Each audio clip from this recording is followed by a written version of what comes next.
জ্যোতিষমতে June মাসটি এই বছর 2026-এ খুবই গুরুত্বপূর্ণ। দেবগুরু বৃহস্পতি জুনের প্রথমেই কর্কট রাশিতে প্রবেশ করবেন এবং উচ্চস্থ হবেন, যার প্রভাব দ্বাদশ রাশির জাতক জাতিকার অর্থনৈতিক ভাগ্যে খুবই প্রভাব পড়তে চলেছে। তাহলে দেখতে থাকুন ভিডিওটি, যাতে আমরা এখানে দ্বাদশ রাশির কেরিয়ার, আয় এবং অর্থনৈতিক ভাগ্য কেমন যাবে 2026 নিয়ে আলোচনা করেছি। ভিডিওর সর্বশেষে আমরা এও জানাবো কোন ঘরোয়া টোটকায় আয় ভাগ্যটি জুন মাসে খুলে যেতে পারে। প্রথমেই মেষ রাশি। বর্তমানে মেষ রাশির শনির 7.5 প্রথম পর্যায়ে চলছে। রাশিপতি মঙ্গল জুনের প্রথম দিকটায় অর্থাৎ 20 জুন পর্যন্ত মেষ রাশিতেই থাকবে চন্দ্রের নক্ষত্রে, যার দরুন এক কথায় বলা যেতে পারে জুন মাসের প্রথম দিকটায় পারিবারিক কারণে বা মাতৃস্থানীয় কারণে ব্যয় বৃদ্ধি হতে পারে। এছাড়াও ভূমি সংক্রান্ত বা গাড়ি সংক্রান্ত ক্ষেত্রেও কিছু ব্যয় বৃদ্ধি হতে পারে। এছাড়াও জুনের শেষ দিকে অর্থাৎ বলা যেতে পারে 21শে জুনের পর ব্যাংকিংয়ে, সেভিংসে আয় বৃদ্ধির সম্ভাবনা দেখা যায়। এছাড়াও 20 তারিখ পর্যন্ত পরিবারের প্রতি কর্মের পরিমাণও বৃদ্ধি পাবে মেষ রাশির। এরপর বৃষ রাশি। রাশিপতি শুক্র জুন মাসের প্রথম দিকের পর থেকে অর্থাৎ 8ই জুন বা বিশেষত 11ই জুন থেকে 23শে জুন পর্যন্ত সময়ের মধ্যে অর্থপ্রাপ্তির সম্ভাবনা অধিকতর হতে পারে। এছাড়াও বিশেষত বলা যেতে পারে 11ই জুন থেকে 20 জুনের মধ্যে বৃষ রাশির জাতক জাতিকারা অর্থ উপার্জনের জন্য অধিকতর চেষ্টা করবেন। তবে 21শে জুন থেকে 30শে জুনের মধ্যে ব্যয় বৃদ্ধি হতে পারে এবং সেক্ষেত্রে ব্যবসাজনিত ক্ষেত্রে ইনভেস্ট করার সম্ভাবনাও তৈরি হতে পারে।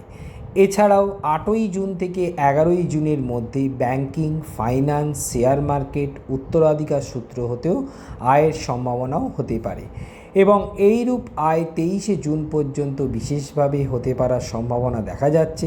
তবে দশম স্থানে রাহুর উপস্থিতি ইলেকট্রনিক্স ক্ষেত্রে, কর্মক্ষেত্রে কিছু ঝঞ্ঝাট তৈরি করতে পারে। এরপর মিথুন রাশি। রাশিপতি বুধ জুন মাসের 21 তারিখ পর্যন্ত নিজের রাশিতেই থাকবে এবং রাহু কর্তৃক দৃষ্ট হওয়ায় 21শে জুন পর্যন্ত ভাগ্যভাবে হঠাৎ বিড়ম্বনা হতে পারে এবং ব্যয়পতি ও মননপতি শুক্র 8ই জুনের পর থেকে রাশির দ্বিতীয়ভাবে থাকায় ব্যয়ভাবে জুন মাসটি কিছুটা বৃদ্ধি পেতে পারে। এছাড়াও 22শে জুনের পর থেকে জুনের শেষ পর্যন্ত এই ব্যয়ভাবটা কিছুটা হলেও অধিকতর হতে পারে। তবে মাসের 20 জুন পর্যন্ত আয়পতি মঙ্গল স্বক্ষেত্রে থাকায় এবং চন্দ্রের নক্ষত্রে থাকায় আয়ভাব 20 জুন পর্যন্ত বাড়বে বলেই মনে হয়। অর্থাৎ এক কথায় বলা যেতে পারে 20 জুন পর্যন্ত মিথুন রাশির জাতক জাতিকার আয় ও ব্যয় বৃদ্ধি সমানুপাতিক থাকলেও 21শে জুনের পর থেকে ব্যয়ভাব বৃদ্ধি পাবে এবং পুরো মাসটাতেই কর্মের প্রেশার একটু বেশি থাকবে বলেই মনে করা যেতে পারে। এরপর কর্কট রাশি। রাশিপতি চন্দ্র মাসের মাঝখানে 13 থেকে 15 তারিখ পর্যন্ত আয় স্থানে থাকায় এই সময় আয়ভাব অধিকতর হতে পারে। এছাড়াও জুনের প্রথম থেকেই ভাগ্যপতি দেবগুরু বৃহস্পতি রাশিতে উচ্চস্থ থাকায় এবং সপ্তমপতি ও অষ্টমপতির সঙ্গে যুক্ত হওয়ায় ব্যবসা ক্ষেত্রেও আয় বৃদ্ধি হতে পারে এবং শেয়ার মার্কেট বা উত্তরাধিকার সূত্রে আয় বৃদ্ধি হতে পারে। এছাড়াও জুন মাসের 8 তারিখ থেকে শুক্র যুক্ত থাকবে ভাগ্যপতি বৃহস্পতির সঙ্গে, যার দরুন কর্কট রাশির ক্ষেত্রে এক কথায় বলা যেতে পারে পারিবারিক ক্ষেত্র বা মাতৃস্থানীয় বা ভূমি বা গাড়ি থেকে আয় হতে পারে। তবে 15ই জুন থেকে দ্বিতীয়পতি রবি ব্যয়স্থানে থাকায় সেভিংস অ্যাকাউন্ট থেকে কিছু ব্যয় বৃদ্ধির সম্ভাবনাও কিন্তু দেখা যাচ্ছে। তবে 20 তারিখ পর্যন্ত পারিবারিক ক্ষেত্রের জন্য কর্মের পরিমাণ বৃদ্ধি হতে পারে। এরপর সিংহ রাশি। বর্তমানে সিংহ রাশির শনির ঢাইয়া চলছে। এক্ষেত্রে বলা যেতে পারে রাশিপতি রবি মাসের প্রথম অর্ধেকটায় যেহেতু শনি দ্বারা দৃষ্ট থাকছে, সেহেতু স্বাস্থ্যের কারণে কর্মস্থানটি বিভিন্নভাবে বিব্রত হতে পারে। তবে মাসের শেষ অর্ধেক সময় আয়ভাব বৃদ্ধি হওয়ারও সম্ভাবনা দেখা যাচ্ছে। এছাড়াও 15ই জুন থেকে 22শে জুন পর্যন্ত সময়ের মধ্যে পারিবারিক ক্ষেত্র বা মাতৃস্থানীয় স্থান হতে বা ভূমি সংক্রান্ত ব্যাপারে আয় বৃদ্ধি হতে পারে। তবে আয় বৃদ্ধি মাসের শেষ অর্ধেক সময় হলেও সপ্তম স্থান হতে রাহুর দৃষ্টি থাকায় দাম্পত্য ও ব্যবসা ক্ষেত্রে মাসের শেষ অর্ধেক সময় একটু অধিকতর সতর্কতাই প্রয়োজন। এরপর কন্যা রাশি। রাশিপতি বুধ মাসের 21 তারিখ পর্যন্ত কর্মস্থানে থাকায় এবং রাহু কর্তৃক দৃষ্ট হওয়ায় এক কথায় বলা যেতে পারে বিভিন্নভাবে কর্মক্ষেত্রটি এই 21 তারিখ পর্যন্ত বিব্রত হতে পারে এবং কর্মের প্রেশার বাড়তে পারে। তবে 21শে জুনের পর থেকে মাসের শেষ পর্যন্ত সময়ের মধ্যে আয়ভাব বৃদ্ধি পাবে। এছাড়াও 15ই জুনের পর থেকে কর্মস্থানের জন্য কিছু ব্যয় বৃদ্ধি হতে পারে বলা যেতে পারে। এছাড়াও এক কথায় যে 15ই জুনের পর থেকে কর্মস্থানের জন্য কিছু ব্যয় বৃদ্ধি করতে হবে বলে মনে করতে পারে এই কন্যা রাশির জাতক জাতিকারা।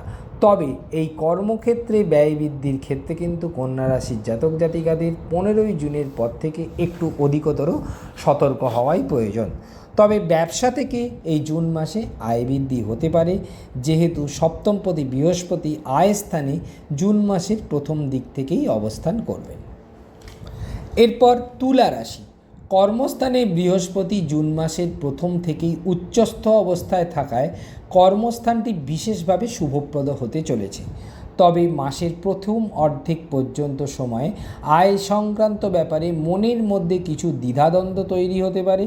তবে মাসের শেষের অর্ধেক সময় এই দ্বিধাদ্বন্দ্ব কিছুটা হলেও আয় নিয়ে পুরো মাসটাতেই একটা অস্থিরতা থেকেই যাবে। অর্থাৎ এক কথায় বলা যেতে পারে যে মাসের শেষ অর্ধেক সময় এই আয় নিয়ে একটা দ্বিধাদ্বন্দ্ব কিন্তু মনের মধ্যে একটা অস্থিরতা তৈরি করতে পারে। তবে মাসের শেষের দিকে ব্যয় বৃদ্ধির সম্ভাবনা হলেও এই ব্যয় বৃদ্ধি কিন্তু অনেকটা শুভ দিকে যেতে পারে, অর্থাৎ শুভভাবে ব্যয় হতে পারে। এছাড়াও মনের স্থানে রাহুর উপস্থিতি পুরো মাসটাতেই আয় নিয়ে কিন্তু একটা সবসময় মনের মধ্যে একটা দ্বিধাদ্বন্দ্ব তৈরি করার সম্ভাবনা দেখা যাচ্ছে। এরপরে বৃশ্চিক রাশি। মাসের প্রথম অর্ধেক সময় কর্মপতি রবি, তৃতীয়পতি ও চতুর্থপতি শনি দৃষ্ট হবে এবং থাকায় এক কথায় বলা যেতে পারে যেহেতু পঞ্চম স্থান হতে এই শনির দৃষ্টি রয়েছে, যার দরুন এক কথায় বলা যেতে পারে মাসের প্রথম অর্ধেক সময় দাম্পত্য বা পারিবারিক ক্ষেত্রের জন্য কর্মের পরিমাণ বৃদ্ধি পাবে। এছাড়াও মাসের শেষ অর্ধেক সময় সুখভাব থেকে রাহুর দৃষ্টি সরাসরি কর্মপতির ওপর পড়ায় কর্মের জন্য কিন্তু স্বাস্থ্যের ওপর কিছু প্রভাব পড়তে পারে। তবে পুরো জুন মাসটাতেই পারিবারিক ক্ষেত্রের দরুন ও দাম্পত্যের দরুন শুভ কর্মে কিন্তু ব্যয় বৃদ্ধির সম্ভাবনা হতেই পারে। এরপর ধনুরাশি। বর্তমানে শনি ঢাইয়া চলছে।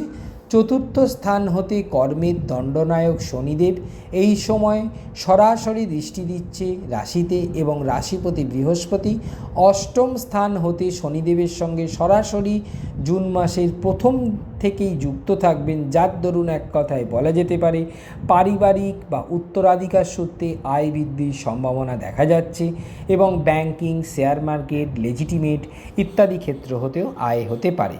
এছাড়াও আয়পতি নিজেই 8ই জুন থেকে অষ্টম স্থানে থাকায় এই আয় বৃদ্ধিটাকে আরও সুদৃঢ় করে তুলেছে।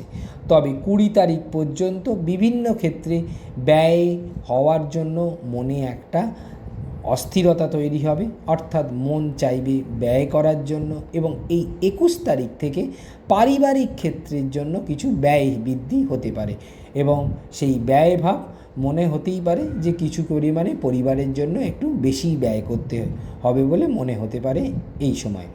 তবে এই আয় ও ব্যয় ভাবটাকে অনেকটাই রাশিপতি দেবগুরু বৃহস্পতি নিয়ন্ত্রণ করবে বলেই মনে হয়। এছাড়াও 21শে জুন পর্যন্ত দাম্পত্য ও ব্যবসা ক্ষেত্রে কর্ম হলেও কিছু বিড়ম্বনা কিন্তু তৈরি হতে পারে রাহুর জন্য। এরপর মকর রাশি।